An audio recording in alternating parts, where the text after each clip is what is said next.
1620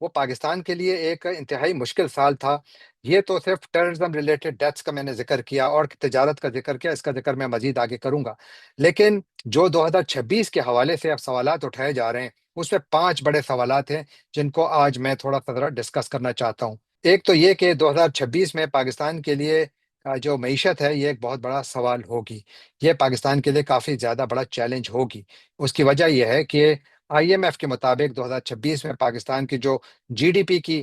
نمو کی شرح ہے وہ تقریباً 3% یا اس سے تھوڑی اوپر ہو سکتی ہے، یا تھوڑی کم بھی ہو سکتی ہے، جبکہ ہائی انٹرسٹ ریٹ جو ہے وہ 11% پر ہے، اور ٹیکسز کا جو برڈن ہے وہ بہت زیادہ ہے، اور ساتھ پھر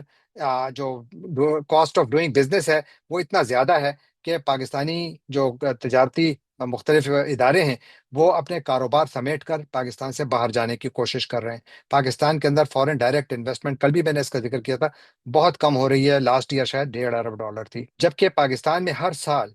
25 سے 30 لاکھ نوجوان جو جاب مارکیٹ ہے اس میں آتے ہیں، جو گریجویٹ ہوتے ہیں یونیورسٹیز کالجز سے، اور ان کو نوکریوں کی تلاش ہوتی ہے۔ لیکن چونکہ پاکستان کی اکانومی نوکریاں پیدا نہیں کر رہی، تو اس کے نتیجے میں 2026 میں شاید پاکستان میں غربت میں اضافہ ہو، کیونکہ پاکستان کی اکانومی کی حالت ٹھیک نہیں ہے۔ ہاں، اس کے کچھ انڈیکیٹرز میں بہتری ضرور آئی ہے، لیکن یہ اتنی زیادہ بہتری نہیں ہے کہ اتنے بڑے پیمانے پر نوکریاں پیدا کرے، یا یہاں سے جو فلائٹ آف کیپٹل ہو رہا ہے اس کو روک پائے۔ اور پھر ساتھ جو پاکستان کا جو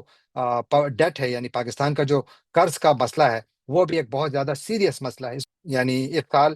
بہت زیادہ جو قرضوں کے مسائل ہیں ان میں اضافہ ہوگا، کیونکہ اس سال پاکستان کو قرضوں میں اور قرضوں کے اوپر جو سود ہے، صرف سود کی مد میں پاکستان کو $4 ارب سے زیادہ ادا کرنے ہیں، اور اوور آل تقریباً $26 ارب پاکستان کو درکار ہوں گے کہ یہ اپنے ڈیٹ سروسنگ کرے، یعنی وہ قرضے جو اس نے لیے ہیں ان کے پیسے قسطیں واپس کر سکے، انلیس کہ ان میں سے بہت سارے قرضے رول اوور ہو جائیں، یعنی ان کی جو پاکستان کا جو پیمنٹس کرنی ہے وہ ڈیفر کر دی جائیں، چاہے وہ چین ہو یا عرب ممالک ہوں، کہیں جی اس سال نہ دیں اگلے سال دے دیں، یہ علیحدہ بات ہے، لیکن پاکستان کے بجٹ پر اس کا پریشر رہے گا۔ ساتھ ہی جو پولیٹیکل انسٹیبلٹی ہے پاکستان کو ایک پیچھے دھکیل رہی ہے۔ پاکستان میں کچھ ریاستی ادارے،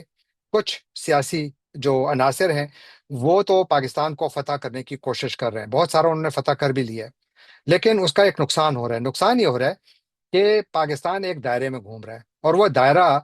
معیشت کی ترقی کے لیے نہیں ہے کہ جہاں پر لوگ بھاگ رہے ہوں، نہ ہی وہ اس کوشش میں ہے کہ پاکستان کو آگے لے جایا جائے، بلکہ یہ اس کوشش میں ہے کہ ہر وہ شخص جو کہ ریاست اور حکومت کی ساتھ ایگری نہیں کرتا، یعنی اس کا ناقد ہے،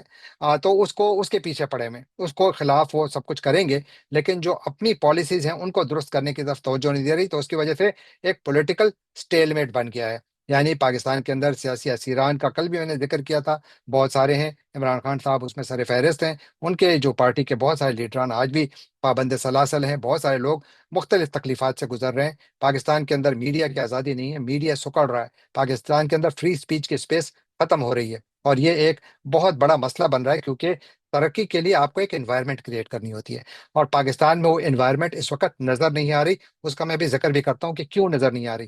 اور ساتھ ہی جو پاکستان کی افغانستان کے ساتھ بارڈر ٹینشن ہے، ابھی میں نے ان کا ذکر بھی کیا کہ کس طرح کاروبار متاثر ہو رہا ہے، لیکن لگتا ہے کہ شاید اس سال بھی یہ ٹینشنز اتنی آسانی سے مکمل طور پر ختم نہ ہو پائیں، کیونکہ پاکستان اور افغانستان کے درمیان اختلافات بھی کافی زیادہ ہیں، اور ایک دوسرے کے اوپر اعتماد بھی تقریباً ختم ہو چکا ہے۔ ایک دوسرے کے ساتھ رابطے ہیں، لیکن شاید وہ لو لیول رابطے ہیں، وہ کبھی بھی نہیں ختم ہوتے، لیکن اس کا یہ مطلب نہیں ہے کہ رابطے ہیں اور اس کی وجہ سے مسائل فوراً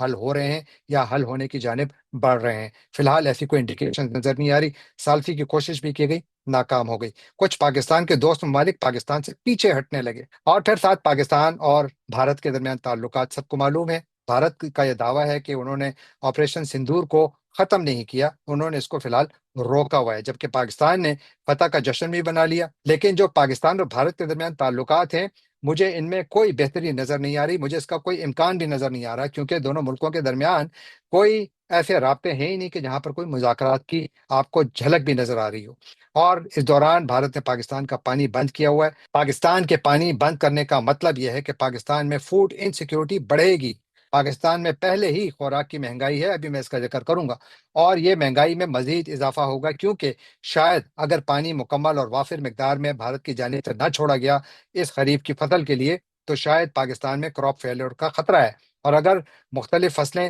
ناکام ہوتی ہیں تو پاکستان میں خوراک کا بحران آ سکتا ہے، مہنگائی مزید بڑھے گی، ایک ایسی معیشت پر اضافی بوجھ آئے گا جو پہلے سے رینگ رہی ہے۔ لیکن پاکستان اور بھارت کے درمیان 2026 بھی شاید اتنا آسان سال نہ ہو، یہ ایک مشکل سال ہوگا، اور آنے والے مہینوں میں آپ دیکھیں گے کہ پانی کے اوپر جو ٹینشنز ہیں ان میں مزید اضافہ ہوگا۔ کیا اس سے ایک مرتبہ پھر جنگ چھڑے گی؟ مجھے اس بارے میں تو نہیں معلوم، اور میری خواہش بھی نہیں ہے کہ جنگ دوبارہ چھڑے، لیکن میری یہ ضرور خواہش ہے کہ دونوں ملک آپس میں مل بیٹھ کر کوئی اس کا سیاسی تصفیہ نکالے۔ تو 2026 پاکستان کے لیے مجھے ایک مشکل سال نظر آ رہا ہے تمام فرنٹس پر، چاہے وہ وار آن ٹیرر ہو، چاہے وہ پاک بھارت تعلقات ہوں، پاک افغان تعلقات ہوں، امریکہ اور دوسرے ممالک کا تو میں بھی ذکر بھی نہیں کر رہا، کیونکہ اس کا ذکر میں پہلے کر چکا ہوں کہ مسائل اس میں بھی نظر آ رہے ہیں۔ اور پھر جو پاکستان کا چھوٹا تاجر ہے، وہ تاجر طبقہ جو کہ پاکستان کے اندر سب سے زیادہ نوکریاں پیدا کرتا ہے، ان کی ایک بہت بڑی تنظیم ہے آل کراچی ٹریڈرز الائنس، جس کے سربراہ عتیق میر نے ایک رپورٹ جاری کی ہے، اور وہ رپورٹ بڑی خوفناک ہے۔ وہ کہہ رہے ہیں کہ پاکستان کی تاریخ میں 2025 چھوٹے کاروبار کے لیے بدترین سال تھا۔ یہ کون کہہ رہا ہے؟ یہ آل کراچی ٹریڈرز الائنس کہہ رہا ہے۔ میرا خیال تو یہ تھا کہ اس کے اوپر تو پاکستان میں پراپر شوز ہونے چاہیے تھے کہ پاکستان کس جانب جا رہا ہے، کہ جب ٹریڈرز کی اور الائنسز یہ کہہ رہے ہیں کہ جی یہ ہماری تاریخ کا بدترین سال تھا، اس میں ہوا کیا؟ وہ کہتے ہیں کہ جی اس کے دوران جو اسمال ٹریڈر تھے، اس میں بہت سارے جو بزنس ایکٹیویٹی تھی وہ تقریباً ختم ہو گئی، کیونکہ جو اوور آل کمرشل ایکٹیویٹی تھی اس میں تقریباً 60% سے بھی کم رہی، یعنی 40% سے زیادہ اس میں کمی آئی، جو کہ بہت بڑی کمی ہے۔ اور ساتھ ہی وہ کہتے ہیں کہ اوور آل اس کی وجہ یہ ہے کہ پولیٹیکل انسٹیبلٹی اور اکنامک انسرٹینٹی، یہ دو بڑی وجوہات وہ بتا رہے ہیں۔ اور ساتھ وہ یہ بھی کہہ رہے ہیں کہ یہ ایئر آف کلوجرز تھا، یعنی اس سال بہت سارے کارخانے بند ہوئے، یعنی لوگوں نے اپنی فیکٹریاں بند کی، بزنسز اپنے بند کیے، کیونکہ کاسٹ آف ڈوئنگ بزنس بہت زیادہ ہے۔ اس کی وجہ سے وہ کہتے ہیں وہ لوگ جو کہ چھوٹے کاروباروں میں نوکریاں کرتے تھے، ان کی نوکریاں 50% ان میں کمی آئی، 50%۔ اور پھر ساتھ وہ کہہ رہے ہیں کہ اسی وجہ سے پاکستان سے بڑے پیمانے پر فلائٹ آف کیپٹل ہوا، لوگوں نے اپنا پیسہ، اپنے جو یونٹس ہیں، صنعتی یونٹس، وہ یہاں سے نکالے، دوسرے ممالک کی طرف چلے گئے۔ اور جو پالیسی میکرز ہیں ان پر انہوں نے بڑی تنقید کی، وہ کہتے ہیں کہ اس کی وجہ سے پاکستان کی جو انڈسٹری ہے اس کے بند ہونے میں پاکستان کے پالیسی میکرز کا بہت بڑا ہاتھ ہے، کیونکہ گورننس میں بہت زیادہ کمزوریاں ہیں، بہت زیادہ کرپشن ہے، یہ اگین ایک تاجروں کی تنظیم کہہ رہی ہے۔ اور وہ کہتے ہیں کہ پاکستان کے وزیر اعظم نے گزشتہ سال یعنی 2025 میں 35 فورن دورے کیے، 35، لیکن فورن ڈائریکٹ انویسٹمنٹ کیا آئی؟ کوئی خاص نہیں آئی۔ میں نے پہلے بھی ذکر کیا، تقریباً 1.5 ارب ڈالر آئی، اور وہ بھی کوئی خاص نہیں ہے۔ پھر وہ یہ بھی کہتے ہیں کہ پاکستان کی موجودہ حکومت اور جو پاکستان کی ریاستی جو لیڈرشپ ہے، ان کے پاس کوئی اکنامک اسٹریٹجی ہے ہی نہیں سرے سے، اس کی وجہ سے کاروباری طبقہ پس رہا ہے۔ تو لہٰذا وہ کہتے ہیں کہ 2026 بھی پاکستان کے لیے جو چھوٹے کاروباری ہیں ان کے لیے ایک بہت مشکل سال ہوگا، یہ ان کا خوف ہے یہ۔ اور پھر وہ یہ بھی کہہ رہے ہیں کہ ٹیکسیشن بہت زیادہ ہے، ٹیکسز بہت زیادہ ہیں، الیکٹریسٹی بہت مہنگی ہے، گیس بہت مہنگی ہے، پیٹرول بہت مہنگا ہے، ڈالر جو ہے وہ مارکیٹ میں اویلیبل ہی نہیں ہوتا۔ گزشتہ دنوں تو کراچی کی مارکیٹ میں ڈالر کی کمی آ گئی تھی، کیونکہ وہ اویلیبل ہی نہیں تھا۔ اور پھر ساتھ یہ کہ جو آرٹیفیشل پرائس ہائکس ہیں وہ بھی گورنمنٹ روکنے میں ناکام رہی ہے، تو اس کی وجہ سے جو ایسنشل کموڈیٹیز ہیں، بہت ساری اشیاء، ان کی جو قیمتیں ہیں وہ اتنی بڑھ گئی ہیں کہ وہ عام لوگوں کی جو پہنچ ہے اس سے باہر نکل گئی ہیں۔ پھر وہ یہ کہہ رہے ہیں کہ جو 80% کاروباری طبقہ ہے، جو چھوٹے ٹریڈرز ہیں، ان کو نقصان ہوا ہے کاروبار میں 2025 کے دوران، 80%۔ اور انہوں نے گورنمنٹ پر یہ الزام لگایا کہ یہ خود غلط ڈیٹا عوام کو فراہم کر رہے ہیں اکانومی کے حوالے سے، اور اس سے یہ اپنی پالیسی چلا رہے ہیں، جس کی وجہ سے معاملات مزید بگڑ رہے ہیں۔ اور پھر انہوں نے خصوصاً پیپلز پارٹی کی سندھ گورنمنٹ کو خصوصاً جو ہے ان کو تنقید کا نشانہ بنا، اور کہا کہ یہ بہت زیادہ کرپٹ ہے، ان کے اندر بہت زیادہ کرپشن پائی جاتی ہے۔ اب یہ پوری صورتحال میں پاکستان کے اندر جو صورتحال بنی ہوئی ہے، مجھے لگتا ہے کہ پاکستان ایک ایسی جگہ کھڑا ہے کہ جہاں پر چھوٹا کاروبار بند ہو رہا ہے، بڑی کارپوریشنز آ کر چھوٹے کاروبار کو ہاتھ میں لے رہی ہیں۔ اس کی ایک بڑی مثال جو پاکستان نیشنل شپنگ کارپوریشن ہے، اس کو اب نیشنل لاجسٹک سیل، اس کے کچھ کافی ایسے شیئر جو ہیں وہ نیشنل لاجسٹک سیل کے حوالے کیے جا رہے ہیں تاکہ وہ اس کو چلائے۔ پاکستان کا جو نیشنل شپنگ کارپوریشن ہے، PNST جو ہے، وہ پاکستان کا ایک سرکاری ادارہ ہے، اور اس کے پاس ایک زمانے میں کافی سارے جہاز ہوتے تھے، اب اس کے پاس صرف 10 بحری جہاز رہ گئے ہیں۔ پاکستان کا ہر سال 6 ارب ڈالر خرچہ ہوتا ہے جو مال برداری کے لیے باہر سے دنیا سے پاکستان جو مال خریدتا ہے اور جو آئل ٹینکرز اور جہازوں کو ان کا کرایہ دیتا ہے، اس کی مد میں $6 ارب خرچ کرتا ہے۔ تو اب یہ ادارہ فوج کے ایک ذیلی ادارے کے حوالے کیا جا رہا ہے، کیونکہ نہ حکومت اس کو چلا سک رہی ہے، نہ کوئی اور چلا سک رہا ہے۔ اور اسی لیے پاکستان کے اندر اب آپ کو یہی ٹرینڈ نظر آ رہا ہے